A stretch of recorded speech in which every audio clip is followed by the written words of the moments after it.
गृह मंत्री जी ने कहा है कि 2026 मार्च तक के हमारे पूरे देश में नक्सल समस्या समाप्त हो जाएगा।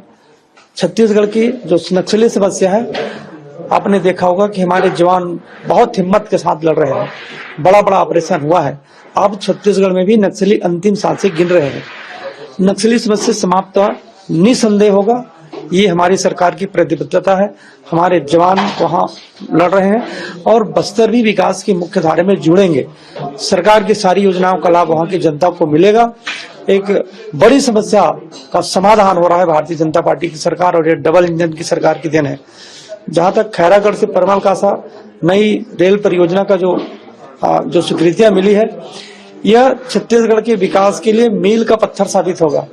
इससे उद्योगों का भी विस्तार होगा, कनेक्टिविटी बढ़ेगी, रोजगार के अवसर उपलब्ध होंगे, और जो मुंबई से हावड़ा तक जो ज्यादा दबाव होता था, उस दबाव को इस रेलवे परियोजना के निर्माण होने से उस कम हो जाएगा और आवागमन की सुविधाएं भी बढ़ेगी। 8,500 करोड़ का लगभग पूरा प्रोजेक्ट जी कब तक बन के तैयार होने की उम्मीद है, और किन किन स्टेट्स को ये कनेक्ट कर रहा है? देखिए, पूरा छत्तीसगढ़ में निर्माण हो रहा है।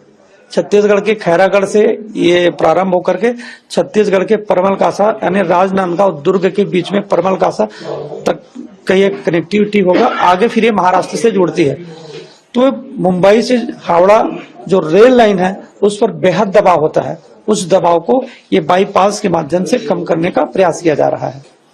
छत्तीसगढ़ की अगर बात की जाए रेलवे प्रोजेक्ट की, कांग्रेस टाइम पे 311 करोड़ का था, अब उसे बढ़ाकर लगभग 7,000 करोड़ कर दिया गया है छत्तीसगढ़ के लिए।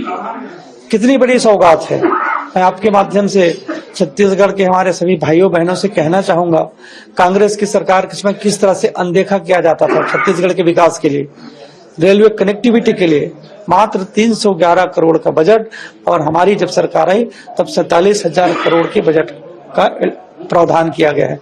तो ये मोदी जी की सरकार है जो छत्तीसगढ़ के विकास के लिए जो चिंता करते हैं, बल्कि छत्तीसगढ़ियों के सपनों को साकार करने का काम हमारी सरकार कर रही है।